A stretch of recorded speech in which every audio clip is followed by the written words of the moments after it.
Prêt pour un nouvel épisode ? Alors, juste avant, je vous invite à aller faire un tour sur devenirtriathlète.com/commande. Vous pourrez retrouver notre livre sous la direction d'Olivier à 7 mains. On s'est mis autour d'une table pour vous proposer le meilleur pour savoir comment devenir triathlète, comment progresser en triathlon et enfin comment performer en triathlon. Je vous donne rendez-vous à la fin de cet épisode pour quelques derniers conseils. Allez, c'est parti pour devenir triathlète. Salut les sportifs, c'est Armano et vous êtes dans un nouvel épisode du podcast Devenir triathlète. Pour m'accompagner dans cette interview, aujourd'hui nous avons Olivier de Scooter. Salut Olivier. Salut Armano. Et puis notre invité cette semaine est Dylan Magnin. Salut Dylan. Salut. Écoute Dylan, nous avons une tradition dans ce podcast et elle est la même depuis presque 280 épisodes, c'est de donner la parole à notre invité pour qu'il se présente. Donc dis-nous tout. Déjà, qui est Dylan ? Quel âge as-tu ? Que fais-tu dans la vie ? Et puis, quelle a été ta première rencontre avec le sport ? Du coup, moi, c'est Dylan Magnin. J'ai 26 ans, bientôt 27 au mois de mai. Je suis triathlète professionnel et à côté, je suis surveillant au Krebs de Bouloris, surveillant de nuit. Ma première rencontre avec le sport, ça a commencé quand j'avais 3-4 ans. J'ai commencé par le judo, après le rugby pendant pratiquement 10 ans. Et puis après, depuis 10-12 ans, le triathlon. Et là, ça continue et ça se passe bien en triathlon. Bon, en même temps, quand on travaille au Krebs de Bouloris, on est au bon endroit pour pratiquer le triathlon. Ouais, c'est, sur Bouloris, c'est vraiment le cadre idéal. Il y a souvent du monde qui vient en stage. On va dire, où je vis, c'est où les autres vont en stage au final. Donc, c'est vraiment agréable. Et puis, la météo est chouette. On a souvent des Belges et Luxembourgeois. Parce que là, je sais que vous êtes Belges et Luxembourgeois. Donc, c'est top, ouais. Ouais, on reviendra un petit peu là-dessus. Pour ceux qui ne connaîtraient pas, est-ce que tu peux juste nous rappeler où se situe Bouloris et puis qu'est-ce que le Krebs ? Parce que nous, Français, toi et moi, Français, sportifs, on connaît. Olivier, je pense que tu connais aussi le Krebs, mais c'est peut-être pas donné à tous les francophones qui écoutent le podcast. Donc, rappelle-nous peut-être ce que c'est que le Krebs et puis Bouloris, où est-ce que ça se situe ? Ouais, du coup, Bouloris, c'est sur la Côte d'Azur. C'est Saint-Raphaël, en fait. C'est un lieu-dit de Saint-Raphaël, à 50 minutes de Nice. Et le Krebs, en fait, c'est un pôle où il y a plusieurs pôles sportifs. Là, sur Bouloris, il y a le triathlon, la natation, le handball et d'autres sports. Et en fait, tout est mis en place pour que les sportifs puissent faire leur sport et leurs études à côté, en fait. Bon, alors, si je ne m'abuse, Krebs, ça veut dire Centre de ressources et d'expertise et de performance sportive. En fait, c'est un petit peu les émanations régionales de ce qu'est l'INSEP à Paris. Voilà, c'est ça. Ouais. Ok. Bon, et pour ceux qui ne se situent pas, très grosso modo, c'est entre Nice et Marseille, quoi. C'est ça. Bon, et puis pour ceux qui ne situent vraiment pas, c'est pas compliqué, c'est 300 jours de soleil par an. Sauf que mon petit doigt me dit qu'au moment où on enregistre, ça fait quelques jours que vous n'avez pas du beau temps. Oui, là, c'est revenu aujourd'hui, mais depuis le début du mois de mars, c'est pas terrible. Après, quand on est habitué au sud, pas terrible, c'est qu'il fait 15 degrés l'après-midi et puis qu'il fait gris, quoi. C'est juste qu'il n'y a pas de soleil, quoi. Ça va, c'est notre temps d'été, Olivier.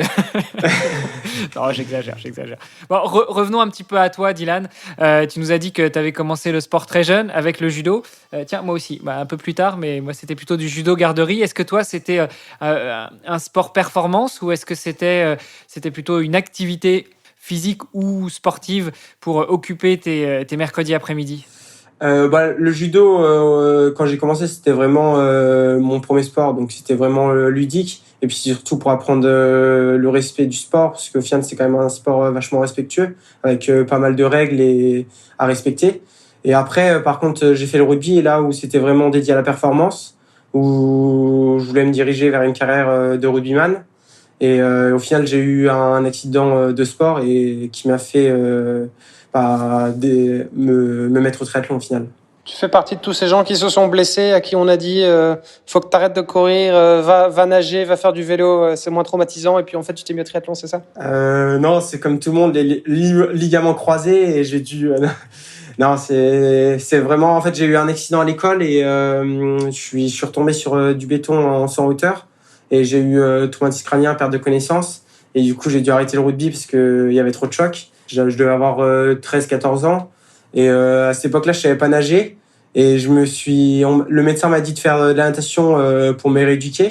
Et j'ai vu le club de triathlon. Je me suis dit, pourquoi pas essayer.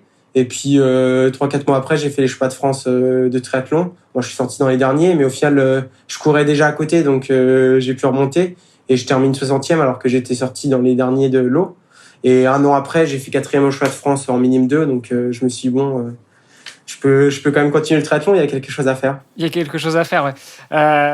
C'est vrai que on a rigolé un petit peu avec d'autres triathlètes pros qui venaient éventuellement du foot, par exemple.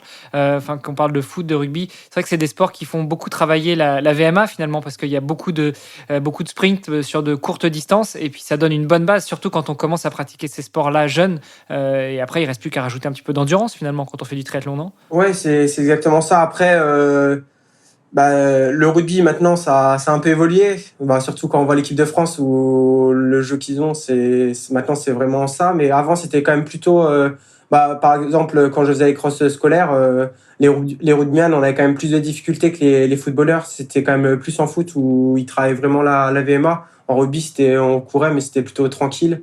Mais c'est vrai que après, bon, quand tu fais un sport comme ça, t'as quand même des bases d'endurance quand même solides qui te permettent de pouvoir faire un autre sport comme le triathlon. Ouais. Bon alors, revenons un petit peu justement sur ta découverte du triathlon. Tu nous dis que c'était un peu un sport accessoire dans lequel tu t'es lancé parce que il fallait que tu te remettes en forme après ton accident. Comment est-ce que tu commences en fait? Donc tu nous as dit que tu commences déjà par la natation, mais pourquoi avoir choisi un club de triathlon plus qu'un club de natation ou une école de natation, vu que tu nous as dit clairement que tu savais pas nager? En fait, du coup, j'ai été la première fois à la piscine et j'ai vu, en même temps, il y avait le club de triathlon qui avait un créneau. Et à côté du rugby, je faisais déjà de la course à pied. Donc, j'alternais course à pied et je faisais les courses à pied locales. Et j'avais vu un triathlète que je battais régulièrement. Il avait fait champion de France ou vice-champion de France de duathlon. Et du coup, en fait, c'est quand j'ai vu ça, je me suis dit, pourquoi je pourrais me mettre aussi au duathlon et après au triathlon. Et c'est pour ça que, du coup, je me suis dit, c'est l'occasion. Du coup, maintenant, je vais aller à la piscine, donc je vais savoir nager. Je vais pouvoir faire du duathlon et du triathlon. Et puis, vu que je bats en course à pied, lui, il a fait champion de France de duathlon, peut-être que j'ai mes chances, quoi. Bon, tu sais que après le duathlon et après le triathlon, revenons un petit peu aux bases, il y a le swimrun aussi. T'as déjà tâté le swimrun, t'as déjà essayé ou tu restes sur le triple effort? Ouais, j'en ai fait un de swimrun là, vers chez moi, là, à Dole. Et au final, j'avais vraiment accroché parce qu'au final, dans le triathlon, c'est aussi ça que j'aime, c'est la nature. Et dans le swimrun, on est vraiment dans la nature. C'est un peu moins l'esprit compétition en fait. C'est plus on est avec son pote dans la nature et on s'amuse. Et puis les participants, il y a moins, je pense, d'esprit un peu compétition, donc c'est vraiment agréable. Et j'avais vraiment adoré, mais c'est quand même assez dur parce que de passer de la natation à la course à pied et puis d'avoir les chaussures en natation, c'est super dur. Au début, je m'étais dit, ouais, j'ai pas besoin de poule. Mais au final, j'étais bien content d'avoir le poule parce que t'as les pieds, ils sont complètement au fond de l'eau, quoi, quand t'as les chaussures aux pieds, quoi, quand tu nages. Ouais, pour faire un parallèle entre le swimrun et le triathlon, peut-être, moi j'ai envie de dire que le swimrun est au triathlon ce que le trail est à la course sur route finalement. Il y a quand même cet esprit de performance, mais ça reste un esprit assez ouvert et assez, entre guillemets, bon enfant, même si tout évolue et que de plus en plus il y a de la recherche de performance aussi dans le trail. Mais je trouve qu'effectivement, c'est des courses assez sympas. Et puis. Ouais, c'est exactement ça. Oh, vas-y, je t'en prie. Ouais, c'est exactement ça. Je trouve c'est un peu comme le trail en course à pied. Et après, c'est aussi le triathlon. Quand j'ai commencé il y a 10-12 ans, au début, il y avait pas trop l'esprit compétition. Et au fur et à mesure, je me suis rendu compte que c'est vrai qu'il y a de plus en plus de compétition. Après, c'est aussi parce que maintenant, je me suis dirigé sur les longues distances. Et puis, au final, le label Ironman, c'est quand même propice à ça. Même en groupe d'âge ou que tu sois en groupe d'âge ou en professionnel, tout le monde se compare aux autres et il y a un classement. Alors que quand j'ai commencé le triathlon, je le voyais vraiment comme un sport de nature où, au final, il n'y avait pas trop de classement. C'était juste le dépassement de soi. Et je trouve que maintenant, ça a évolué vers ça. Et c'est pour ça que le swimrun, c'est une belle alternative où on se prend un peu moins la tête sur le classement et on regarde pas trop la montre. Au final, c'est juste finir le parcours et puis finir le parcours le plus rapidement possible, mais sans trop se dire je suis en retard de 5 minutes. Alors que là, sur triathlon, c'est un peu ça. On a notre temps au début, on se dit je vais faire tel temps, et puis à la natation, on dit je suis en retard de 2 minutes. En vélo, j'ai 3 minutes d'avance. Mais c'est pour ça que le swimrun, c'est une belle alternative. Alors, est-ce que c'est parce que le sport a évolué ou bien est-ce que c'est toi qui as évolué? Je veux dire, t'avais 15 ans à l'époque, 14-15 ans quand t'as commencé, c'est ça? Ouais. Bon, t'as évolué aussi dans le sport. Puis bon, je pense aujourd'hui, enfin, on va en parler aussi, mais t'as quand même fait quelques jolies performances. T'es classé au PTO aussi. Enfin, je veux dire, t'es dans un autre, enfin, t'es dans un cours des grands là. Oui, oui. Ouais, bah, là, quand j'étais en train de vous le dire, c'est ce que je me disais. C'est aussi parce que j'ai évolué, je pense, dans ma pratique. Du coup, c'est pour ça, je suis un peu plus tourné vers la performance. Mais c'est vrai que des fois, c'est pour ça que j'essaye de m'accrocher à d'autres compétitions, comme les swimrun où je me prends un peu moins la tête et c'est l'esprit de découverte, en fait. Je me dis, je me lance là-dessus et je vais vraiment profiter, au lieu d'être vraiment fixé sur un objectif ou, Parce que je pense qu'aujourd'hui, enfin, clairement, la majorité des triathlètes qui sont des triathlètes amateurs, qui finalement regardent pas tellement que ça le chrono et sont plus dans une optique de, je prends du plaisir et je le termine et voilà quoi. Donc bon alors après je dis la majorité, je sais pas, hein, je dis ça un peu à vue de nez, mais ça m'étonnerait pas que ce soit le cas.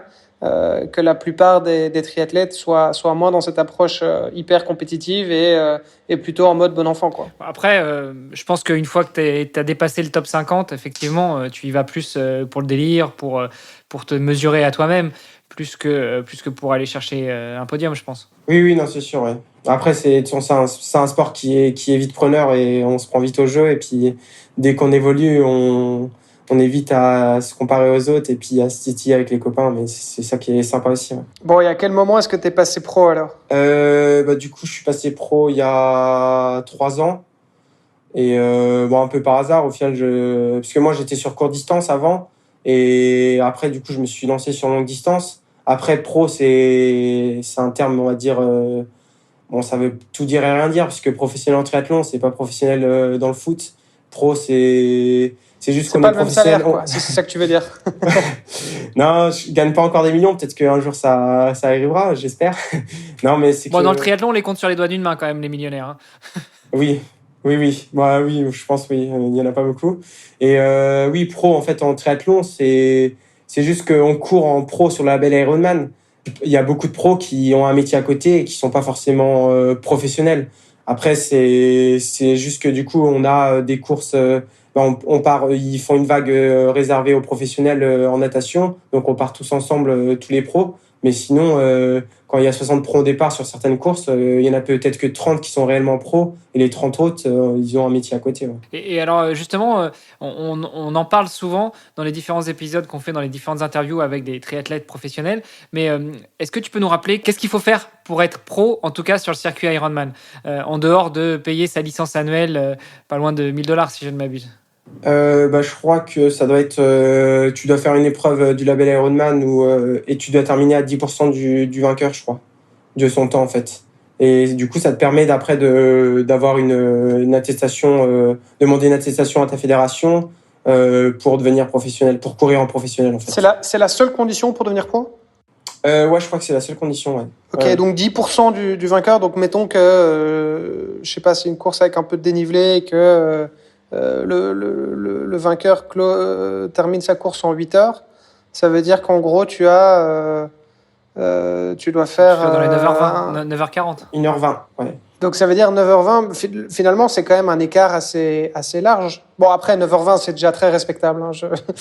Oui, oui. Je dis pas, mais je veux dire c'est quand même c'est quand même relativement accessible en fait de devenir pro alors selon ces critères-là.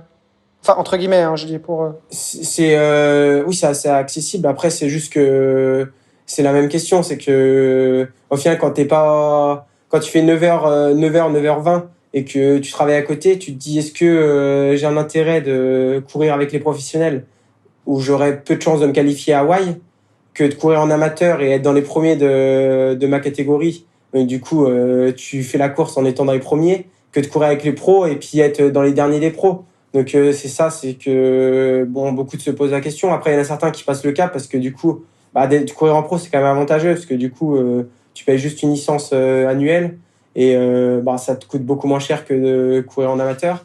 Oui, au final, le coût de 2 Ironman, voilà, la licence annuelle, tu ça. la rentabilises sur 2 Ironman. C'est ça. Et puis, tu peux aussi t'inscrire 3 semaines avant les courses, jusqu'à 3 semaines avant les courses. Donc, au dernier moment, tu peux te dire, je vais sur cette course. Donc c'est ça qui est avantageux. Après, c'est sûr que si tu es sur Ironman, tu es aux alentours de 9 heures, tu te dis j'aurai jamais de chance de me qualifier à Hawaï en pro. Donc c'est pour ça qu'il y en a certains qui passent pas le cap de passer pro, quoi. Et alors, quand on court en pro sur Ironman, on court aussi bien sur 73 que sur distance complète. Ouais. En fait, c'est si tu fais par exemple une course, ta première course de la saison, tu l'as fait en pro, toute l'année tu vas devoir courir en pro. Mais c'est pour ça qu'il y a des fois il y a certains pros qui courent par exemple la première course de la saison, ils la courent en amateur et après ils prennent la licence après. Après par exemple moi là je suis déjà qualifié pour les championnats du monde 70.3 2022. Là, j'aurais pas pu courir en amateur la première course de la saison parce que vu que je suis déjà qualifié pour les mondes 70.3, je peux plus courir en amateur. Mais sinon, si t'es pas qualifié pour les mondes, tu peux repasser en amateur comme tu veux, en fait. En fait, je reviens sur tout à l'heure, mais si tu prends 10% de 8 heures, ça fait 48 minutes, ça fait pas 80, ça fait pas 1h20. Donc en fait, c'est 8h48. Donc c'est quand même balèze. Ouais. Bon, 9h20, c'est balèze aussi de toute façon. Oui, mais, oui. Mais juste, voilà, petite rectification quand même, parce que je me disais bien qu'il y avait un truc qui n'était pas correct. Bon, on est pas très bon en mathématiques, alors. Non, mais il est tard quand on enregistre, c'est pour ça. Bon, finalement, être triathlète professionnel ou être triathlète, ça demande déjà beaucoup de stratégie dans la gestion de ses courses, mais ça va demander aussi beaucoup de stratégie dans la conduite de ses courses. Est-ce que j'y vais en amateur? Est-ce que j'y vais en pro? Bon, après, j'imagine qu'il y a un moment où la question ne se pose plus. Si effectivement tu fais 8h30, 8h20, 8h15 sur un Ironman complet, je pense que Ironman vient te taper sur l'épaule et te dire, bon, là, il va falloir quand même penser à laisser les vrais amateurs se taper dessus et toi venir travailler avec les pros, non? Oh non, je pense pas forcément, parce que Ironman, ça reste quand même une grosse entreprise qui, on va dire, ce qui les fait marcher, c'est quand même le financier. Donc, on va dire, ils sont contents d'avoir des amateurs qui payent quand même une inscription assez chère. Donc, ils vont pas forcément te dire d'avoir un pro en plus ou en moins, ça les préoccupe pas. Après, c'est juste aussi l'avantage d'être en pro, c'est que tu pars tous ensemble. C'est pas comme les amateurs où il y a des rolling starts où des fois le classement est un peu biaisé et la course est un peu biaisée parce que du coup tu pars pas forcément avec tes concurrents. En pro, tu pars tous ensemble, donc on va dire c'est entre guillemets une vraie course parce que du coup c'est le premier qui est arrivé qui a gagné. Donc c'est ça aussi qui fait son charme. Pour moi, ça fait comme si c'était on va dire le vrai triathlon parce que le premier arrivé a gagné. Donc c'est ça qui est aussi sympa, quoi. Et alors, qu'est-ce que ça change au niveau de la dynamique de course? C'est-à-dire que, bon, on sait que le drafting est pas autorisé, mais enfin, tu peux quand même prendre les pieds dans la natation, t'as un repère visuel. Qu'est-ce que ça change d'autre? Ah ouais, là, c'est sûr que là, et puis surtout actuellement, depuis qu'il y a eu le Covid où les courses sont encore plus relevées, là, c'est vraiment, des fois maintenant, il faut partir même au suicide en vélo ou en vélo, il faut partir au suicide parce que si tu te fais sauter du groupe, la course est pratiquement finie en fait. Donc des fois, par exemple moi pour mon premier Ironman l'an dernier, les personnes qui me donnaient des conseils, parce que du coup j'avais jamais fait, donc je m'étais renseigné après auprès d'amateurs qui me conseillaient, et ils m'avaient dit ouais il faut être le plus régulier possible. Et au niveau des watts, et du coup au final je me suis dit je vais être régulier. Sauf que je me suis dit il faut pas non plus que je lâche le groupe. Donc au final j'étais pas du tout régulier. Un coup j'étais à 320 watts, un coup j'étais à 230 watts. Et au final, c'est une vraie course. Il y a pas du tout de. On pourrait croire qu'un Ironman c'est de la gestion, et chez les pros c'est pas vraiment. Il y a de la gestion, mais c'est un peu quand même. Des fois, il faut prendre le risque de suivre le groupe, quitte à pas être dans ses watts du tout, quoi. Ouais, finalement, c'est celui qui va être en tête, qui va faire de la gestion et les autres qui vont essayer de suivre. Mais quand tu nous parles de groupe, on est bien d'accord sur Ironman, que ce soit sur les Ironman complets, donc les 140.6 ou les Half Ironman, les 70.3, il n'y a pas de drafting. Donc, quand tu parles de groupe, c'est-à-dire garder à portée de vue les 2-3 concurrents que tu peux encore voir sur des grandes lignes droites qui sont 12 mètres chacun l'un devant l'autre. Ouais, c'est ça. Oui, il y a les 12 mètres à respecter. Après, en fait, là, sur les dernières courses, il y avait tellement de densité que ça faisait des packs de 15-20 personnes. Donc même à 12 mètres, ça aide énormément en fait d'avoir du monde comme ça. Et puis en fonction de ceux qui se doublent et tout, des fois tu te retrouves avec la dynamique de course, des fois tu te retrouves à 8 mètres. Donc au final, c'est d'être en groupe, c'est à tête toujours que d'être tout seul face aux autres, c'est beaucoup plus dur. C'est pour ça que la dynamique de course actuellement, avec le niveau qui a augmenté et puis surtout beaucoup plus de coureurs en pro, ça fait que si t'es plus dans le groupe, c'est compliqué, quoi. On voit là par exemple chez les Belges qui étaient vraiment très forts avant, Bart Arnault, qui nage un peu moins bien, du coup souvent c'est un peu compliqué pour lui parce que lui il se retrouve tout seul en vélo et pourtant c'est un monstre parce qu'il a déjà fait 3e à Hawaï et au final il se retrouve souvent esselé et lui il doit faire la course tout seul de A à Z alors que c'est quand même un monstre de la discipline, quoi. Et après, sur la partie, pour revenir sur la question d'Olivier, sur la partie dynamique de course, est-ce que en course à pied, ça va aussi changer quelque chose d'être en pro versus d'être un très bon amateur? J'imagine que, comme tu le disais, on est vraiment dans la course parce que on part tous ensemble, donc c'est le premier qui va arriver, qui va gagner. Mais même quand il y a plusieurs tours en course à pied, ça permet quand même de suivre un petit peu plus facilement qui est devant et ça doit modifier quelque chose dans ta dynamique de course, non? Ouais, après en course à pied, c'est quand même là tu peux un peu plus gérer quand même à tes allures parce que du coup si tu gères pas trop t'es vite rappelé à partir du semi, sur Ironman tu vas vite être rappelé à l'ordre. Mais après c'est sûr que ce qui est bien c'est que par contre là tu peux vite voir où sont tes adversaires. Après maintenant avec les applications sur Ironman même en amateur quand tu as tes supporters sur le bord de la route, tu sais vite combien tu te situes parce que c'est quand même bien fait, il y a souvent des puces de chrono là pour des tapis de chrono tous les 1 km ou 2 km. Donc même en amateur, tu vois assez vite où tu te situes dans ton classement, quoi. Ouais, pour autant qu'il n'y ait pas de bugs sur les suivis live. Alors déjà, on le rappelle quand même, normalement, c'est pas autorisé. Enfin, normalement, tu n'as pas le droit de recevoir d'informations du public, mais bon, ça se fait quand même sur la course. Mais je sais que j'ai un copain qui était 3e au full de Vitoria-Gasteiz en amateur dans sa catégorie d'âge. Et finalement, une fois qu'il a passé la ligne, il s'est retrouvé 4e parce que il y avait un gars qui était juste... Sa puce fonctionnait pas, mais au final, ils l'ont reclassé. Donc ça fait un petit peu mal quand même quand le suivi live, il fonctionne pas. Ouais, c'est sûr, ouais. Surtout quand tu joues par exemple des qualifs et qu'au final, s'il y a que les 3 premiers et puis que toi tu finis 4e du coup alors que tu te pensais être 3e, c'est vrai que ça fait mal. Bon, après, au final, j'imagine que si tu finis 4e parce que tu te pensais 3e, c'est aussi parce que tu pouvais pas accélérer plus. Donc au final, il faut quand même relativiser. Pour revenir sur ton passage en tant que pro, tu nous as dit que ça fait 3 ans que tu es pro maintenant. Quel a été le déclencheur pour toi? Pourquoi tu t'es dit, bon, allez, j'y vais, je passe pro, sachant que tu nous as dit que tu avais quand même un métier à côté, donc tu vis pas exclusivement du triathlon. Ouais, en fait, j'avais commencé de longue distance du coup 1 an avant et j'avais fait un 70.3 au Portugal en amateur. Et en fait, j'avais bien géré parce que c'était mon premier longue distance, donc j'avais bien géré et j'avais terminé 22e au général avec les pros en fait. Et du coup, je me suis dit je vais courir avec les pros parce que au moins je serai avec eux dans la course et ce sera plus facile parce que je pourrais faire la course avec eux alors que là j'avais fait la course de mon côté. Et du coup, c'est pour ça l'année d'après au Portugal, j'ai fait ma première course en pro. Et au final, j'ai terminé 2e pour ma première course en pro. J'ai terminé 2e derrière Javier Gomez. Donc je me suis dit, bon, c'est plutôt pas mal. Je vais continuer comme ça, ouais. Et après, bon... Est-ce que c'était la chance du débutant ou est-ce que c'était vraiment le fruit du travail acharné? Je taquine un petit peu, hein, tu m'en voudras pas. Ouais.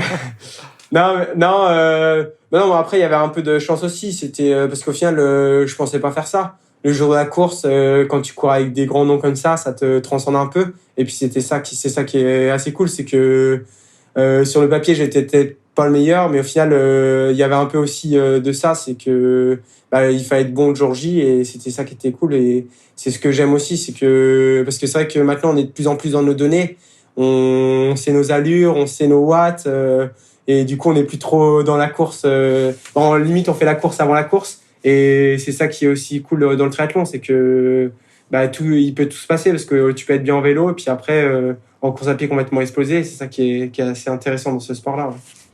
Tu as dit à plusieurs reprises qu'il y avait un niveau qui était de plus en plus relevé depuis le Covid. C'est quoi? C'est quelque chose que toi, tu as vu personnellement? Enfin, moi, j'ai l'impression qu'il y a beaucoup de gens qui ont un peu la dalle, qui ils ont envie là, de se donner à fond parce que on a eu très peu de courses pendant 2 ans. Mais toi, du coup, tu dis au niveau des pros, ça s'est amplifié?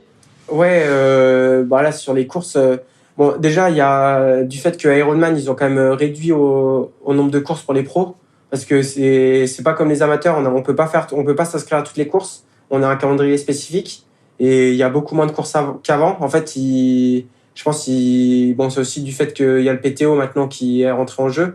Et le but, c'est quand même que les athlètes se confrontent de plus en plus, en fait. Donc, on a beaucoup moins de courses au calendrier. Donc, du coup, vu qu'il y a beaucoup moins de courses, sur chaque week-end de course, où on peut courir, il y a beaucoup de pros inscrits et c'est pour ça que ouais, sur les courses, il y a souvent 60 pros au départ, alors qu'avant, c'était plutôt une 15-20 pros au départ, quoi. Ok, c'est hyper intéressant, mais attends, ça veut dire que du coup, ça se passe comment? Je veux dire, il y a des courses où il y a plus de pros, du coup? Ouais, il y a certains Ironman, il y a pas de pro. Nous là, pour l'instant, là sur le calendrier 2022, je crois qu'au total, il doit y avoir peut-être une trentaine de courses, alors que Ironman, il y en a peut-être 120 peut-être de courses. Et comme tu le disais tout à l'heure, une fois que tu as couru une première course dans l'année en tant que pro, de toute façon, tu peux plus en faire d'autres en tant qu'amateur. Donc effectivement, ça te limite quand même pas mal au nombre de courses auxquelles tu peux participer. Ouais, c'est ça. Ouais. Après, c'est vrai que bon, du coup, en fait, moi, je suis pro sur le label Ironman, mais par exemple, si je veux courir, par contre, je pense que je pourrais courir en amateur sur le label Challenge Family, puisque du coup, il y a ce label-là. Après, je sais pas comment ça se passerait, parce que du coup, maintenant avec le PTO, peut-être que si tu cours en pro sur un label, peut-être que tu dois courir en pro sur tous les labels. Maintenant avec le PTO qui a bien réorganisé le Et truc, quoi. alors, le PTO, parlons-en peut-être. Tu peux peut-être nous dire ce que c'est, parce que je suis pas sûr que tous les éditeurs connaissent. Et deuxièmement, en quoi est-ce que tu es lié au PTO? Est-ce que tu es affilié c'est quoi ta relation avec eux? Du coup, le PTO, en fait, c'est un peu comme l'ATP en tennis. C'est une organisation qui a fait un classement mondial et puis qui aide les professionnels et qui aide, on va dire, le triathlon à se développer.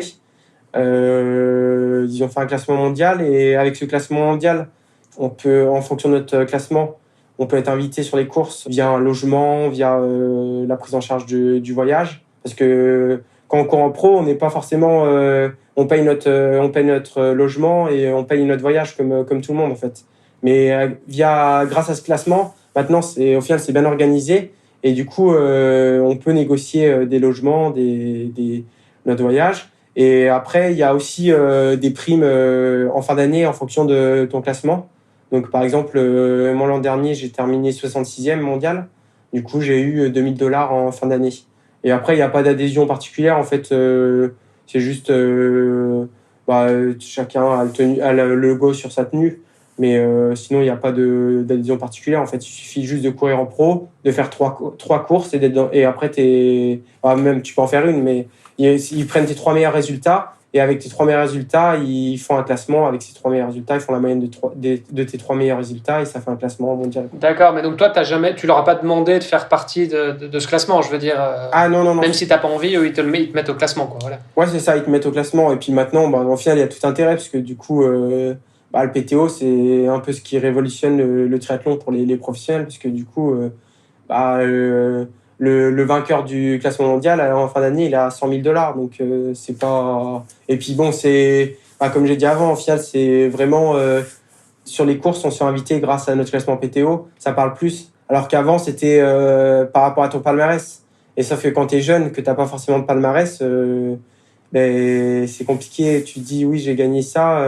Ils vont préférer prendre quelqu'un qui a un nom que quelqu'un qu'un jeune. Alors que là, avec ton classement PTO... Voir quelqu'un qui a plus de followers Instagram. Oui, c'est ça. Voilà, c'est ça. Parce que pour eux, ça leur fera plus de publicité. Alors que là, maintenant, le classement PTO, ça te permet de... Ouais, ça permet un peu d'objectiver les choses, quoi. C'est ça, ouais. Mais alors le classement, comment est-ce qu'il fonctionne? Donc c'est un système de points? Ouais, c'est ça, c'est un système de points.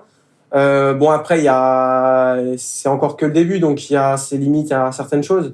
En fait, il faut un système de points en fonction du dénivelé du parcours. Ils prennent, je crois, par rapport au temps de l'année précédente, et ça fait un nombre de points.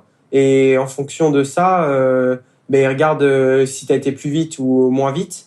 Et du coup, tu as des points en plus ou des points en moins. Et après, par exemple, Et après, ça, c'est le premier. Le premier, par exemple, il va marquer 98 points. Et après, en fonction de si tu termines à 5 minutes, il t'enlève un certain nombre de points. Après, par exemple, l'an dernier à Nice, là, j'ai terminé deuxième au 70,3. Et au final, on avait fait le départ dans la nuit et on s'est perdu en natation. Du coup, on a rajouté un peu de distance. Et ça, au final, ça n'était pas pris en compte dans le classement. Du coup, j'ai presque pas marqué de points alors que j'avais fait une super course au final. Oui, parce qu'au final, ton temps en natation était pire que celui de l'année précédente ou celui de la moyenne de l'année précédente, mais simplement Voilà. parce que vous aviez été mal aiguillé en natation. Voilà, c'est ça. Ouais, ouais. Ok, mais alors attends, parce que juste pour être sûr de bien comprendre ce système de points, c'est lié, c'est relatif en fait, c'est relatif par rapport au premier, c'est ça? Oui, voilà, c'est ça. Et je dis en fait, c'était l'année précédente, mais je crois que c'est par rapport au record Ironman en fait. Ils partent du record Ironman ou du record Alpha Ironman. Alors, tu veux dire le record, c'est sur la distance, enfin sur la course en particulier? Non, je crois qu'en fait, c'est le record mondial. Ils prennent le record mondial et ils ajoutent. Il y a un barème en fait. Par exemple, si à Nice, il y a 1000 mètres de D+, et le record, il était fait avec 400 mètres de D+, du coup, il va avoir des points en plus. Parce le que temps du vélo. Voilà, c'est ça. Mais c'est que après, c'est assez aléatoire parce qu'au final, si tu fais le D+, que ce soit à un endroit ou à l'autre, c'est pas du tout le même. Des fois, c'est pas 400 mètres de D+, à un endroit, c'est pas le même qu'à un autre endroit parce qu'au final, en fonction du vent, c'est ça aussi, le vent est pas trop pris en compte dans les points. Le vent, les virages, est-ce que la route est étroite ou pas? Enfin voilà, il y a plein de trucs effectivement. Par exemple, une course comme en Afrique du Sud ou l'Ironman d'Afrique du Sud où c'est une course où le bitume n'est pas très bon et qu'il y a du vent, tu vas pas forcément marquer beaucoup de points parce que du coup, tu fais pas forcément des très bons temps, alors qu'au final, ça veut pas dire que tu as fait une mauvaise course, quoi. D'accord, donc c'est vraiment par rapport à ton temps et c'est pas par rapport au classement sur la course même. Non. Ouais, non, c'est pas par rapport à la course, par rapport au classement. C'est... Ok, donc en fait, tu peux arriver premier ou 20e, au final, c'est en fonction de ton temps que ça va changer. Ah même oui, si voilà. potentiellement les autres... C'est ça, parce que du coup, tu peux être, par exemple, tu peux être 20e à Hawaï et marquer plus de points que si tu as gagné l'Ironman d'Afrique du Sud. Ouais, donc on revient à ce qu'on disait tout à l'heure. Quand on est triathlète pro, ça fait quand même beaucoup de stratégies à étudier. Si tu veux marquer beaucoup de points pour tes courses PTO, il faut aussi que tu choisisses les courses les plus rapides ou alors celles qui offrent les paramètres, les conditions les plus favorables. Ouais, c'est ça, ouais, il faut... Et puis, je crois qu'il y a aussi un truc en fonction de la start list aussi. Je crois qu'il y a des points en plus en fonction de, par exemple, ou du vainqueur, celui qui a gagné, son classement mondial. Par exemple, si c'est Frodeno qui gagne la course, et vu qu'il était deuxième mondial, du coup, tu peux marquer aussi beaucoup plus de points. Donc, si tu es troisième de cette course-là, tu vas marquer plus de points parce que c'était, entre guillemets, une star qui était aux avant-postes de la course. Il n'y a pas que la belle Ironman, il y a Challenge aussi. Si on regarde un petit peu dans ton historique sur le classement PTO, tu as gagné des points aussi au Tri Games et à Jarramé, par exemple. Donc, c'est quoi? C'est tous les triathlons longue distance qui sont repris? Non, je pense après, c'est des partenariats avec certaines courses. Des courses qui sont... il doit y avoir un certain truc où les courses doivent être médiatisées, je crois. Ils doivent pouvoir faire un live, je crois, fournir un live ou un truc comme ça, je crois, pour pouvoir faire partie du PTO, en fait. Il y a certaines règles pour pouvoir faire partie du PTO sur certaines courses, en fait. D'accord. Et donc, toi, j'imagine que cette information, tu peux l'avoir sur le site de l'organisation à chaque fois? Ah oui, ils te disent si ça fait partie d'une course du PTO. Et puis souvent, en fait, quand c'est, par exemple, les Tri Games ou quand ça faisait partie d'une course du PTO, le price money aussi a été augmenté, en fait, parce que le PTO apportait son price money, en fait. D'accord. Ok. Et le PTO est financé comment? Ça, je sais pas du tout. Ouais, je pense qu'il va falloir qu'on invite quelqu'un du PTO pour justement venir en discuter avec nous. On essaiera, ouais. Parce que ça fait beaucoup de paramètres à analyser et à prendre en compte pour ceux qui nous écoutent et qui espèrent un jour un ranking PTO. Ouais, bon, c'est un épisode un petit peu technique, c'est vrai. Ouais, moi au final, l'an dernier, je commençais la saison, je connaissais même pas vraiment le PTO. J'avais fait des courses du coup avec les Tri Games. Et au final, après, je me suis dit, j'ai vu qu'il y avait un classement mondial et qu'à la fin d'année, il pouvait avoir une prime en fonction de ce classement. Et du coup, j'y ai pris jeu et c'est pour ça que j'ai enchaîné les courses. Mais sinon, je savais même pas l'an dernier. Ouais, t'as bien enchaîné l'année passée, en 2021. Ouais. Après, c'est comme... t'as fait le challenge de Riccione, l'Ironman d'Allemagne, le 70.3 de Nice, celui d'Aix-en-Provence, Majorque en full, Portugal 70.3 et Afrique du Sud. en full. Ouais, j'ai surtout sur le mois de septembre, j'ai bien enchaîné. Après, c'était un peu comme pratiquement tous les pros, tout le monde a enchaîné. Il y a des gars qui ont enchaîné pratiquement 3 Ironman en un mois. C'était un peu dingue l'an dernier, la saison, c'était. Ouais. Mais ça nous a montré qu'au final, parce qu'avant c'était vraiment, on se disait ouais, il faut 2 mois pour récupérer le dernier Ironman. Et au final, ça nous a montré que au final on peut enchaîner les courses. Après, c'est peut-être pas bon pour le corps. Après, faut voir la saison, enfin les 2 dernières saisons que vous avez eues aussi. Je veux dire, ok, il y en a beaucoup qui ont enchaîné pendant 1 mois ou 2 presque à faire une course par week-end, mais pendant 9-10 mois, il n'y avait pas de course. Donc, il y a eu aussi cet effet surcompensation, je pense.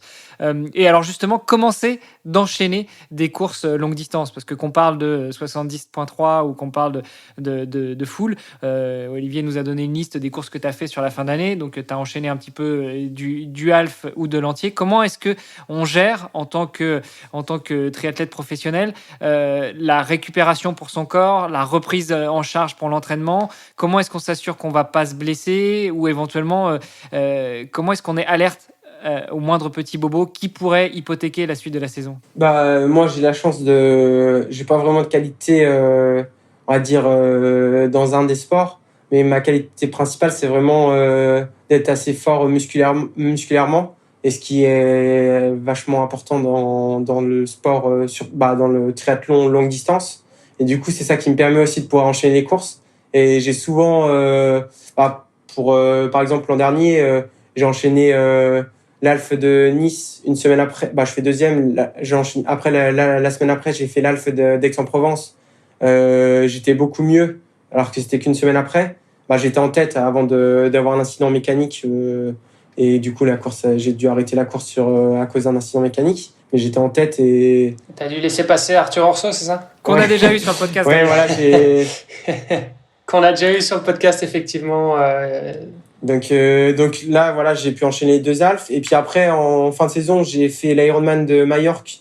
Je fais 6e. Et une semaine après, je fais l'Alph de Cascais. Et je fais 8e, alors qu'il y avait vraiment un gros niveau, parce qu'il y avait Brony. Et bon, ça, c'est ma force. Après, c'est pas donné à tout le monde.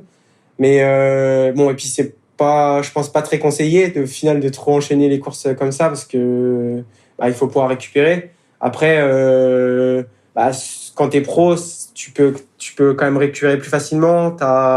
Tu fais les soins entre les kinés. Après, il y a tous les outils maintenant de récupération, entre les bottes de pressothérapie, les pistolets massage. Et puis après, c'est bien manger, bien boire. Au final, ça aide quand même à récupérer. Après, c'est ce que tout le monde essaye de faire pour récupérer rapidement, quoi. Ouais, après, j'imagine qu'il y a un moment quand même où le corps a ses limites, et que ce serait intéressant d'ailleurs peut-être de voir est-ce qu'il y a une augmentation des blessures, tu vois, au moment où tous les triathlètes se sont mis à faire 3 Ironman par mois. Ouais. Après, moi, là, pendant les 3 dernières années, je m'entraînais tout seul. Et depuis cette année, j'ai un entraîneur. Et il m'a dit, au final, musculairement, oui, tu peux enchaîner. Mais est-ce que biologiquement, si on fait des prises de sang, est-ce qu'elles seraient toujours bonnes? Et c'est ça que je vais mettre en place cette année, c'est qu'après l'Ironman, c'est intéressant de voir, de faire une prise de sang et de voir quand tu as vraiment récupéré. Parce qu'au final, quand on est jeune, on se dit on enchaîne. Sauf que quand on passe les 30 ans et qu'on a 5-6 ans de carrière derrière nous, peut-être que les courses qu'on a enchaînées en étant jeune, elles vont peut-être nous rester dans les pattes, et après on va enchaîner les blessures. C'est clair, en fait, c'est le genre de truc que tu risques effectivement de payer à un moment ou l'autre, parce que bon, il y a le stress musculaire, je vais dire musculo-squelettique pour être un peu de manière générale. Mais bon, t'as aussi, t'as son système nerveux, t'as plein de choses. Je veux dire, physiologiquement, on n'est pas juste fait de muscles et d'eau, tu vois. Et même mentalement aussi. Je pense, on l'a déjà vu pas mal de fois, des athlètes qui font des burn-out, qui partent en dépression parce que voilà, ils sont épuisés, quoi. Donc et d'ailleurs, on en a parlé avec Arthur Orso. On reparle d'Arthur, mais on en a parlé avec Arthur. Ouais, et d'ailleurs, Arthur Orso, pour ceux qui ne l'auraient pas écouté, c'était l'épisode 264 du 6 décembre, qu'on vous invite à aller écouter. Après, je rebondis un peu sur, comme tu disais, les dépressions, les burn-out. C'est vrai que le sport, comme le triathlon, je pense qu'il y en a beaucoup. Et puis moi, je suis souvent quand même à la limite, bon, pas de la dépression, mais en hiver, quand on s'entraîne beaucoup et qu'on est quand même souvent tout seul, des fois, c'est quand même, bon, on est à la limite de la dépression, on va dire, c'est à la zone rouge, quoi. Il faut savoir s'arrêter au bon moment et pas trop en faire parce que du coup, on essaie toujours de pousser nos limites pour progresser. Et du coup, à des moments, on se retrouve un peu dans une phase, si on en rajoute un peu, on pourrait basculer du mauvais côté des choses, quoi. Et moi, Pour l'année prochaine, si tu veux, je t'invite à venir à Luxembourg. Tu verras qu'en plus, si tu rajoutes le climat, ça finit mal. Ouais, moi, c'est pour ça que là, du coup, je vais arrêter de travailler en août. Et après, je vais me consacrer vraiment essentiellement au triathlon. Et je sais que l'an prochain, je vais partir tout l'hiver vraiment au chaud, sur les îles, soit en Martinique, soit en Réunion. Parce que ça aide beaucoup pour le moral. Déjà, la température, s'il fait beau, ça t'aide beaucoup. Et c'est vrai que c'est pour ça qu'il y a beaucoup d'amateurs, ils ont beaucoup de mérite parce qu'ils s'entraînent autant que des pros. Et pourtant, ils restent chez eux à s'entraîner 25 heures par semaine, plus le travail. Donc, plus la vie familiale, c'est vraiment, ils ont beaucoup de mérite. Et là, tu nous as offert une très belle transition parce que c'était un point que je voulais voir avec toi justement. Tu nous as dit en début de podcast que tu avais un métier à côté, en plus de ton statut de triathlète professionnel. Comment ça se passe en termes de planification des entraînements et en termes de récupération, encore une fois? Alors, pour être totalement transparent, quand on a essayé de mettre en place cette interview, tu nous as dit, moi, c'est plutôt le lundi, c'est le jour plutôt light en termes d'entraînement. Bon, finalement, on n'a pas réussi à se coordonner un lundi, mais comment est-ce que tu arrives à trouver du temps dans ton agenda pour gérer tout ça d'une main de maître, je l'espère? Après, là, moi, j'ai l'avantage, c'est que du coup, le travail que je fais au Crêpes, c'est quand même un travail relativement cool. Parce qu'au final, on va dire, je prends mon poste à 19h le soir et je finis à 8h le matin. Donc, et quand les jeunes dorment, je peux dormir en fait. Donc, c'est juste qu'au lieu de dormir 9-10 heures comme un sportif de haut niveau, ce qu'on devrait dormir, je vais peut-être dormir 4-5 heures par nuit. Donc, en faisant des siestes la journée, je peux rattraper. Et au final, sur le planning initial, j'ai que 2-3 jours de travail par semaine. Après, c'est que moi, je m'organise avec mes collègues pour échanger mes jours et pouvoir partir en compétition. Donc, des fois, je me retrouve à travailler 7 jours d'affilée parce que du coup, vu que j'ai voulu partir en stage avant. Mais sinon, du coup, la journée, je peux m'entraîner normalement et j'ai quand même des créneaux assez libres. C'est juste que je m'entraîne qu'à partir de 8h et jusqu'à 19h. Mais ça, c'est plutôt un truc que j'affectionne. J'aime bien m'entraîner pas trop tard et pas trop tôt le matin. Attends, et donc du coup, ça veut dire que tu dors combien d'heures par jour et nuit en moyenne? Là, par exemple, là que je vais avoir une compétition de 2 semaines, ce matin, j'ai fait une sieste de 2 heures et j'ai refait une sieste d'1 heure cet après-midi. Et je pense que cette nuit, j'avais fait une bonne nuit, donc je pense que j'avais bien dormi 7-8 heures. Donc, ça m'a fait une belle journée. Et puis, c'est pour ça qu'aujourd'hui, j'étais bien en forme. Mais typiquement, c'est quoi? C'est une journée typique, ça? Je veux dire, tu fais plus de 10 heures par jour, en général? Ah non, là, c'est parce que là, vu que j'ai un Ironman dans 2 semaines, je me suis entraîné que 3 heures aujourd'hui. Mais sinon, quand je m'entraîne, il y a des fois, entre les entraînements, plus le travail, plus après, avec les partenaires, il y a des choses à faire, plus les réseaux sociaux pour alimenter ces réseaux sociaux. Des fois, pendant la prépa, j'ai pas le temps de faire des siestes. Donc là, j'enchaîne et j'accumule de la fatigue. Et c'est pour ça qu'à des moments, c'est ce que je disais, au final, tu as la limite de la dépression burn-out parce que du coup, tu accumules de la fatigue et tu te dis vivement qu'il y a la semaine de récup et la semaine de la récup, là, tu lâches tout et au final, c'est encore plus dur, quoi.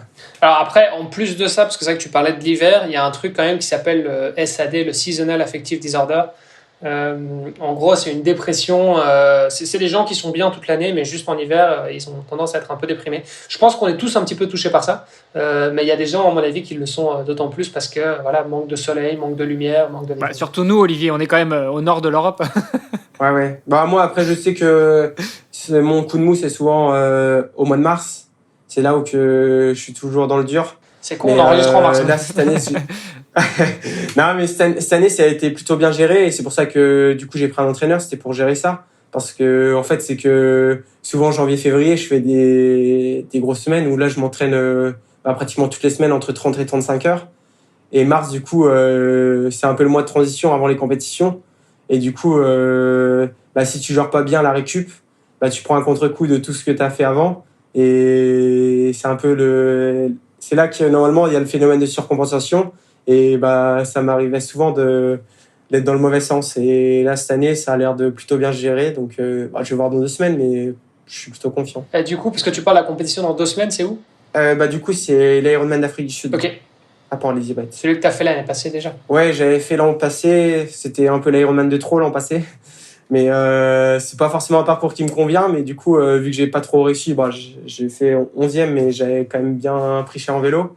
Du coup, j'ai envie d'y retourner vu que j'ai pas trop réussi en dernier. Ça va être ma vengeance. Ok. L'année passée, il y avait une particularité, non, sur la natation. Elle avait été écourtée. C'était divisé en deux, c'est ça? Ouais, même peut-être encore un peu moins parce que c'était vraiment un chantier. Il y avait des vagues, des grosses vagues. Mais du coup, elle avait été divisée en deux. Même, je crois qu'on avait même nagé encore moins que 1900 mètres. Je crois que c'était même 1200, 1300. Okay. Mais c'était vraiment un chantier, ouais. Et tout à l'heure, justement, tu parlais d'être maintenant accompagné par un coach. Comment est-ce qu'on gère quand on se gère tout seul, en fait? Comment est-ce que tu gérais ta planification, tes entraînements, ta récupération et en dehors du fait que tu nous aies dit que tu voulais essayer de gérer ça un peu mieux, notamment cette phase de début d'année, la transition entre janvier-février où tu charges beaucoup et mars où tu es un peu à contre-courant. Pourquoi ce choix d'avoir pris un entraîneur pour t'accompagner? J'ai pris un entraîneur, c'était vraiment pour passer un cap, parce que du coup, là, je vais vraiment me spécialiser sur Ironman. Et mon point faible, ça reste le vélo. Et du coup, j'avais un peu atteint mes limites, je pense. Et après, j'adorais m'entraîner, et puis j'adore l'entraînement. Donc, je regarde vachement les études et je me renseigne vachement dessus. Et c'est surtout ce que j'aimais en étant mon propre entraîneur, c'est que je pouvais, si la météo était pas bonne, je pouvais décaler ma planif d'un jour. S'il y avait une séance que j'avais prévue le mardi, mais qu'il pleuvait à Sceaux le mardi, je me disais hop, je fais le mercredi. Et ce qui est pas forcément, des fois, c'est compliqué de le faire avec un entraîneur parce que du coup, il a d'autres athlètes et il n'a pas forcément le temps de modifier au jour le jour. Mais du coup, c'est ce que j'ai voulu mettre à place avec mon entraîneur. Donc, c'est pour ça que ça se passe plutôt bien. C'est que il me laisse aussi la main libre sur mon plan. Il va pas m'engueuler parce que j'ai décalé d'un jour ou parce que un jour j'ai fait 30 minutes de moins de vélo. Il va pas m'engueuler et c'est ça que, c'est pour ça que ça fonctionne plutôt bien avec mon entraîneur et c'est plutôt cool. Ouais. Après, tu vas peut-être pouvoir juger justement une fois que la saison va être ouverte, à quel point ça fonctionne bien d'être accompagné dans sa programmation. Oui, c'est ça. C'est que parce qu'après l'hiver, être bon l'hiver, ça sert pas à grand chose. Il faut être bon sur les compétitions. Et ce sera vraiment là que je vais voir si le travail qui a été mis en place va payer. Et donc, ouais, c'est pour ça que j'ai hâte de voir sur les compétitions. Après, j'ai fait des gros progrès. Normalement, il n'y a pas de raison. Mais c'est ce que je dis souvent, c'est qu'il n'y a pas de bons entraîneurs ou de bonnes méthodes, en fait. C'est vraiment propre à chacun. Au final, un entraîneur qui me te conviendra peut-être pas forcément. Au final, il faut vraiment avoir un feeling. Et puis c'est ça, parce qu'au final, c'est vraiment la méthode. Pareil, ce que je fais, comment je m'entraîne, ça va peut-être pas forcément te correspondre. Il faut vraiment trouver sa propre méthode et puis faire en fonction de son ressenti. Et puis, parce que des fois, il y a des jours, si on n'a pas envie d'y aller, pour moi, si on n'a pas envie d'y aller et si on n'a pas envie de faire l'entraînement, je pense que c'est mieux de ne pas y aller parce que ça sert à rien d'y aller pour dire juste que tu y vas, quoi. Donc, moi, je fonctionne comme ça. Alors, attention, parce que moi, je trouve que c'est quand même difficile. Là, tu vas faire déculpabiliser tous ceux qui nous écoutent et ça risque d'être contre-productif quand même. Non, mais c'est quand même difficile de juger, tu vois, à quel moment est-ce que j'ai pas envie. Parce que ça arrive quand même souvent, tu vois, qu'on se dise, ouais, non, j'ai pas envie d'y aller. Enfin, tu vois, je veux dire, je sais pas, il fait mauvais, il fait froid, t'es fatigué, t'as des trucs à faire, enfin voilà. Et tu te dis, ouais, non, j'ai pas envie d'y aller. Au final, tu y vas et t'es très content, hein, mais tu vois, comment est-ce que tu fais pour discerner j'ai pas envie d'y aller, genre, bon, j'ai un peu la flemme, mais voilà, en fait, je suis vraiment au bout et il faut que je me repose, quoi. Ouais, après ça, au final, moi, à la force de m'entraîner, du coup, et puis je me connais quand même assez bien, donc ça, j'arrive à le dissocier. Et puis, je suis plutôt quelqu'un qui va rajouter des entraînements qu'en enlever. Donc, si j'en enlève un entraînement, c'est vraiment que je suis pas bien. Mais après, c'est ça, c'est à la force, je pense, à la force de faire des compétitions, des entraînements, bah tu commences à te connaître et tu sais que si c'est l'entraînement de trop ou si c'est parce que tu as la flemme. Après, c'est sûr que quand tu t'es tapé une grosse journée de travail, des fois, bah, c'est compliqué de sortir du canapé et puis de se dire il faut aller nager dans l'eau froide. Mais des fois, bah, il faut se mettre, on va dire, un coup de pied aux fesses et puis y aller. Mais il y a certains moments où si tu sens vraiment que tu es trop fatigué, bah là, si tu vas nager et puis qu'au final, quand tu nages, tu penses qu'à te dire bah, vivement que je finisse l'entraînement, bah là, je me dis, bah, au final, t'as pas pensé à ta technique, t'as pas pensé à la série, bah autant rester chez toi. Après, parce que souvent, quand t'as pas envie, une fois que t'es dans l'eau ou que t'es sur ton vélo, bah au fur et à mesure de l'entraînement, ça va, t'es quand même à fond dans l'entraînement. Donc là, c'est que c'était bon. Mais par contre, des fois, tu t'es dans l'eau, et là, tu te dis, bah je pense qu'il y a une chose, c'est de rentrer chez moi. Bah là, c'était mieux de rester Ouais, chez toi. je suis assez d'accord avec toi. C'est vrai que, alors bon, le problème c'est que tu t'en rends compte que quand tu es déjà en train de le faire. Après, bon, tu peux toujours écourter évidemment, quoi. Mais je suis assez d'accord avec toi. C'est vrai que parfois, bah, j'ai pas trop envie de sortir, mais une fois que je suis sur mon vélo, je suis content et en fait je continue et puis limite je prolonge. Mais parfois c'est vrai et ça m'arrive.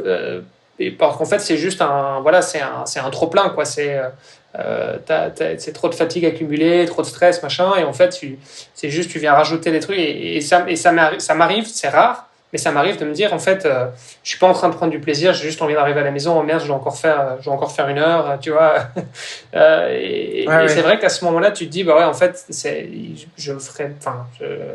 pas productif, quoi. Je suis Ou d'accord. du coup, tu pourrais avoir des solutions un peu alternatives. Par exemple, si tu as 2 heures de vélo, bah, tu te dis... parce que des fois, en fait, rien que de rester chez soi, mais de le faire chez soi, bah, tu le fais sur home trainer. Ouais, tu gagnes 1 Bah, heure, t'as quoi. l'impression, en fait, t'as l'impression de pas forcément t'entraîner. Au final, t'es avec ta famille. Bon, bah, du coup, t'es sur ta séance. Mais des fois, de rester chez soi, de faire sur son home trainer, tu te dis, bah... Au final, t'as pas l'impression d'aller t'entraîner. Tu te dis, bah, c'est cool. Au final, je suis à la maison. Et puis... alors que tu disais, ouais, j'avais 2 heures dehors, c'était bon, j'avais pas trop envie. Ben, tu l'as fait sur home trainer et puis ça passe mieux et du coup, tu as l'impression de. Ouais, puis en général, 2 heures dehors, c'est 1 heure et demie sur le home trainer déjà parce que c'est plus efficace. Et puis c'est vrai que Ouais. tu dois pas te préparer, t'habiller ton truc, ton machin. Enfin, tu vois, c'est vrai que ça va quand même un peu plus vite. Bon, après, ça marche pour le vélo. Ça marche pour le vélo. Ça marche moins bien pour la piscine et pour la course à pied, à moins que tu aies un tapis et un bassin de nage à contre-courant. Mais c'est pas forcément donné à tout le monde non plus. Oui, non, c'est sûr. Mais oui, c'est pour ça que moi, quand j'étais chez mes parents, j'avais le tapis, j'avais la salle de musculation. Donc là, c'est vrai que des fois, quand je faisais des entraînements en salle, j'avais l'impression que je m'entraînais pas. Et du coup, c'était super cool parce que du coup, des fois, je faisais autant d'heures, je faisais des semaines à 25 heures, mais j'étais resté que à l'intérieur. Et du coup, bah, j'ai l'impression de pas m'entraîner parce que du coup, tu peux mettre la télé, tu peux regarder une série, tu fais ton entraînement, ça passe super Ouais, bien. tu peux écouter les podcasts aussi, c'est pas mal. Ouais, c'est ça. Et quand tu nous dis que quand tu étais chez tes parents, tu avais tout ça, est-ce que ça veut dire que tu viens d'une famille de sportifs et que le sport, les valeurs sportives t'ont été inculquées depuis le plus jeune âge ? Ouais, bah, c'est sûr que mes parents m'ont toujours, m'ont toujours mis dans le sport et m'ont accompagné. Ils ont toujours été à fond derrière moi. Donc, c'est pour ça que on a toujours été une famille de sportifs. Et puis après, oui, j'ai eu la chance d'avoir quand même des parents qui étaient, dans tout ce que je faisais, ils étaient toujours à fond derrière moi. Quand j'étais au rugby, ils étaient là sur tous les tournois. Quand j'ai fait du triathlon, ils étaient là sur toutes les compétitions. Donc ça m'a vachement aidé et puis c'était super cool parce qu'au final le triathlon je le voyais vraiment comme ça, c'était des moments en famille avec tes potes autour d'un lac et puis tu fais ton triathlon, tu bois un coup ensemble et c'est une fête quoi et c'est ça qui est chouette et puis bon des fois j'ai l'impression que après c'est aussi comme on disait tout à l'heure, c'est avec mes performances du coup ça a peut-être un peu changé mais c'est pour ça que aussi j'adore venir courir en Belgique parce qu'en Belgique c'est vraiment comme ça que ça se passe. Je trouve que c'est un peu différent des fois de la France. C'est vraiment en Belgique, il y a vraiment une chouette ambiance Et c'est pour ça que j'adore venir courir en Belgique. Ah bah écoutez, vous êtes les bienvenus. Ouais, c'est vrai que tu l'as peut-être pas noté, Olivier, mais moi, c'est des choses que j'avais notées aussi en étant au Luxembourg, donc en allant faire des courses en France, en Belgique, en Allemagne. Je trouve qu'il y a des coins qui sont beaucoup plus propices, ne serait-ce qu'en termes de supporters, de bénévoles, d'organisation de courses, où tu sens qu'il y a pas la même énergie. C'est quelque chose que j'ai vu en France, par exemple, à Gérardmer, mais que j'ai moins vu sur d'autres courses. Ouais. J'avais fait longue distance à Lorient. Bon, bah, c'est un triathlon, quoi. Alors qu'à Gérardmer, t'as de l'énergie, t'as de la patate. C'est aussi ce que j'ai retrouvé à Eupen, en Belgique. C'est des conditions de course avec une organisation, avec des bénévoles, avec aussi un public autour où les gens vivent le sport d'une manière différente. Je pense que c'est lié à l'organisation et à la région, forcément, parce que quand tu as les bénévoles qui viennent du village d'à côté, etc., c'est clair que ça change un peu la donne. Je pense que les triathlons plus familiales, il y a aussi plus d'ambiance. C'est-à-dire que quand tu as des infrastructures qui sont faites pour accueillir les familles, les copains et tout ça, forcément, tu as plus de supporters, donc tu as plus d'ambiance. Et donc voilà, c'est aussi un peu une question d'infrastructure, quoi. Ouais, je pense. Ouais, Gérardmer, c'est quand même une des plus belles courses en France, et peut-être même dans le monde, parce que franchement, pour l'ambiance, elle est juste dingue, cette course. C'est une course à faire au moins. C'est sympa. Je suis d'accord. Moi, je l'avais fait en courte distance et j'ai pété mon dérailleur. Du coup, je l'ai tout fait sur la plaque. Je peux te dire que j'en ai des souvenirs. Même sur en courte distance, j'en ai des souvenirs. J'en ai encore les jambes qui claquent. Surtout que le court distance, le parcours, il est plus dur que le longue distance. Il est assez vallonné. Elle est vraiment dure, ouais. Mais avec les spectateurs, ça passe tout seul. Ouais, c'est clair. T'as l'impression un peu d'être dans le Tour de France, quoi. C'est impressionnant. Tiens, Dylan, moi j'ai une question par rapport à ton niveau dans les 3 sports. Donc tu disais tout à l'heure, voilà, moi j'ai pas un talent particulier dans un des sports. Et donc je reviens un petit peu sur ta page PTO, en gros par rapport à tes points, enfin ton classement selon les disciplines. Il y a quand même une grosse différence en fonction des disciplines. Est-ce que pour toi c'est quelque chose qui reflète la réalité ou bien pas du tout? En gros, juste pour que vous compreniez, si on regarde là en 2022, tu es 29e en course à pied, 64e en natation et 136e à vélo. Ouais, ça c'est quand même, on va dire, c'est quand même relativement cohérent, parce qu'au final, en course à pied, je fais, sur les temps que j'ai fait, je fais quand même partie des meilleurs mondiaux. Après, bon. Ouais, enfin, je reprends, mais je regarde tes temps marathon, enfin sur Ironman, 2,47, 2,42, bon 2,58 pour l'Afrique du Sud où tu as dit que tu étais peut-être un peu moins en forme, et qu'il y avait du vent, mais c'est quand même costaud, quoi. 2,42 à Majorque. Ouais, non, mais. T'es un gros coureur, quoi. L'an dernier, oui, mon point fort, c'est quand même la course à pied. J'ai toujours été, sur longue distance, j'ai toujours fait dans pratiquement à chaque fois le meilleur temps à pied sur chaque course que je fais. Au final, ça reste vraiment. Après, la natation, c'est, au final, ça reste, c'est avec le drafting et tout. Donc, des fois, moi, je préfère rester dans les pieds que de nager devant. Donc, au final, mon classement, par exemple, au PTO, et à quelques secondes près, je pourrais peut-être avoir des meilleures places. Mais moi, je préfère rester souvent dans les pieds pour m'économiser. Mais oui, c'est sûr que c'est quand même, le classement est quand même significatif, parce qu'en vélo, on voit que c'est mon point faible et c'est ce qui est vrai en course, quoi. Ouais, c'est dommage, c'est la partie la plus chronophage sur un Ironman. Donc c'est là où souvent les meilleurs excellent. Ouais. Et c'est dû à quoi cette partie vélo? Enfin, c'est quoi? C'est moins ton sport? T'aimes moins? C'est morphologique? C'est une question d'entraînement? Non, c'est que au final, là sur l'Ironman, par exemple, j'ai commencé du coup que l'an dernier. Et puis, j'ai encore pas énormément travaillé spécifiquement. Parce que là, cette année, l'an dernier, j'ai fait des Ironman sans faire des séances spécifiques. Donc, en final, je me suis lancé sur Ironman un peu comme du jour au lendemain, quoi. Je me suis dit, allez, je fais un Ironman. Alors que cette année, je suis quand même plus armé. On va voir ce que ça va donner, mais c'était vraiment...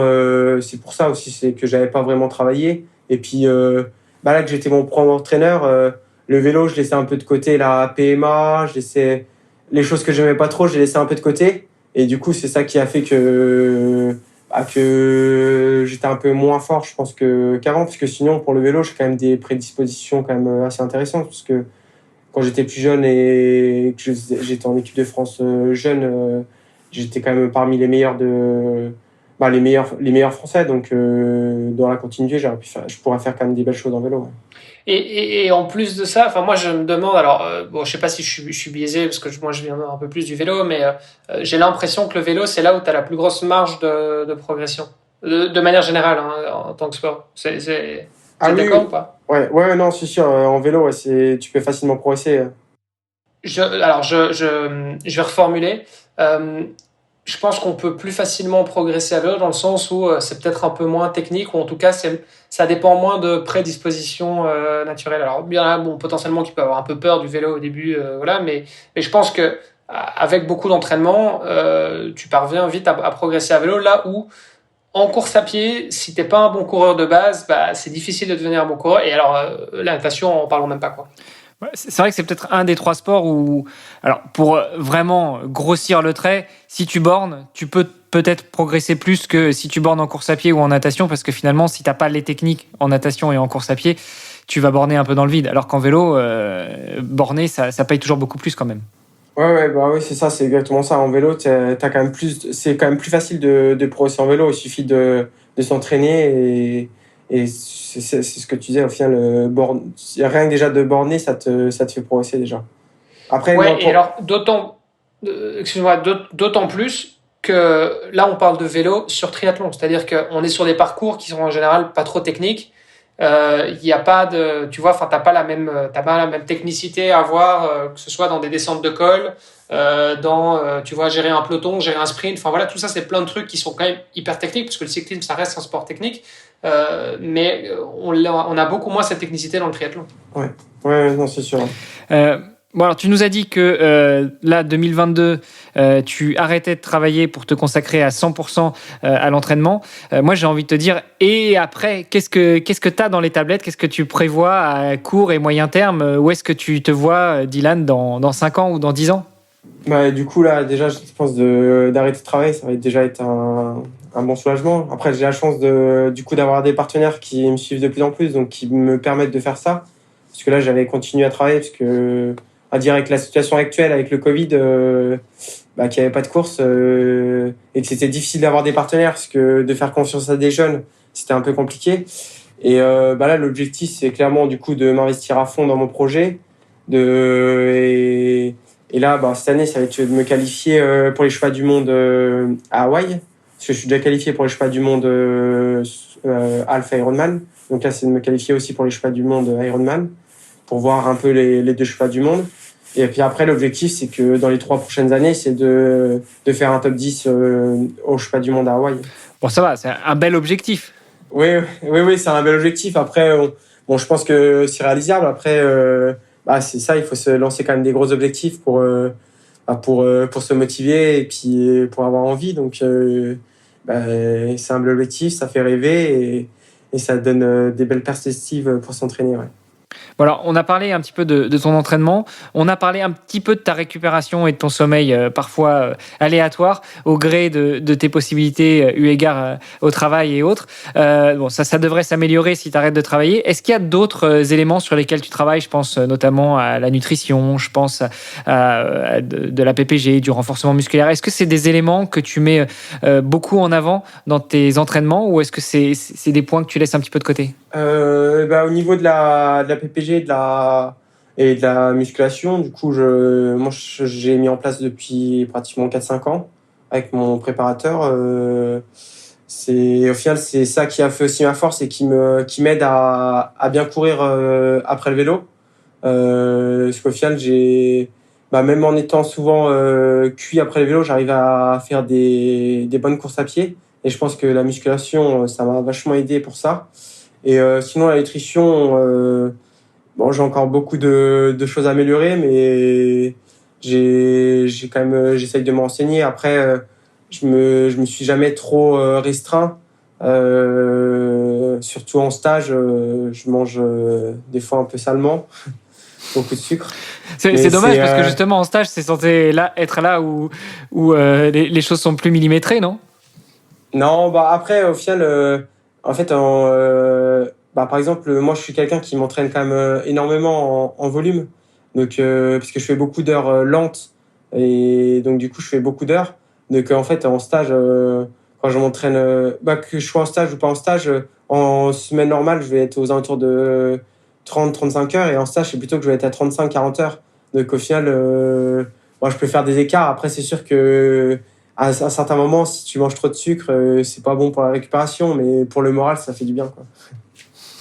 Et je pense, moi, c'est comme ça que je fonctionne. J'ai la chance de pas me blesser. Et c'est surtout, en fait, si le moral est bon, je suis performant, en fait. Ouais, on en revient un petit peu à toutes les discussions qu'on a pu avoir avant. C'est que ça reste un élément important aussi dans la préparation. Est-ce que justement tu ou tu as pris la décision d'être accompagné sur la partie préparation mentale, coaching mental? J'ai eu par le passé, mais ça n'avait pas trop bien fonctionné. Et après, non, du coup, je fonctionne tout seul. Après, pour l'instant, je n'en sens pas le besoin de retravailler avec un préparateur mental puisque ça fonctionne plutôt bien et j'arrive à le faire naturellement. Après, peut-être que par la suite, si j'ai des barrières ou des choses à passer, peut-être que j'aurais besoin d'un préparateur mental, mais pour l'instant, j'avais pas forcément besoin et j'arrive à me faire naturellement et à être assez fort mentalement. Ouais. Ok. Dylan, ce podcast s'appelle « Devenir triathlète ». Je voudrais passer à la question qu'on pose à tous nos invités. Selon toi, quel est le meilleur conseil que l'on puisse donner à quelqu'un pour devenir triathlète ? C'est une question intéressante. Du coup, le meilleur conseil pour devenir triathlète, pour moi, c'est déjà de garder le plaisir. Et puis, et c'est surtout de toujours bien travailler. Et qu'est-ce que je pourrais dire c'est comment philosophie. Après, c'est une question. J'aurais dû travailler dessus avant pour avoir. Mais justement, on vous prend au vif pour être certain Non, mais c'est qu'après, pour moi, le travail paye toujours. Donc, il faut toujours s'acharner. Et si une année ça marche pas trop, après, les progrès ils vont arriver un jour ou l'autre. Donc, c'est toujours continuer à s'acharner et surtout prendre énormément de plaisir et après ça ira bien, quoi. Ok. Bon, en tout cas, ça c'est pour qui veut devenir, à mon avis, triathlète dans le top 100. Non, mais même pour devenir triathlète, je pense que c'est ça, c'est qu'il faut garder le plaisir et puis c'est surtout s'acharner, parce qu'au final, quand tu débutes, des fois la natation c'est un peu compliqué, mais en s'acharnant, en continuant, des fois on est surpris parce que on progresse du jour au lendemain, on se dit ah ouais, on a des petits déclics et puis c'est ça, il faut s'acharner et c'est sûr que si on baisse les bras direct, ça va être compliqué, mais au final la natation parce qu'il y a beaucoup de débutants, tu commences, tu fais des jambes, limite tu recules, et au final en travaillant, tu arrives à faire un triathlon en fin d'année et tu es super content de toi. Non, mais c'est vrai, hein, je te rejoins tout à fait, je te taquine un petit peu, mais il n'y a rien à faire finalement, ça reste du travail. Et, je pense qu'il ne faut pas en avoir peur parce que ça. Il suffit si on part sur la distance relativement courte et qu'on le fait effectivement pour le plaisir, ça reste très accessible et voilà, mais après c'est clair que ça demande quand même un peu de travail et je pense que tu as raison de le rappeler, effectivement il faut bosser, il faut persévérer, quoi. Et puis la natation, c'est vrai que c'est des paliers en plus, donc parfois ça peut être un peu frustrant par certains moments. Je suis bien placé pour le dire parce que je viens de très loin aussi dans la natation, mais ça fonctionne effectivement par palier. Une fois que tu as déclenché un palier, ça c'est cool parce que là tu vois vraiment les progrès en très peu de temps, quoi.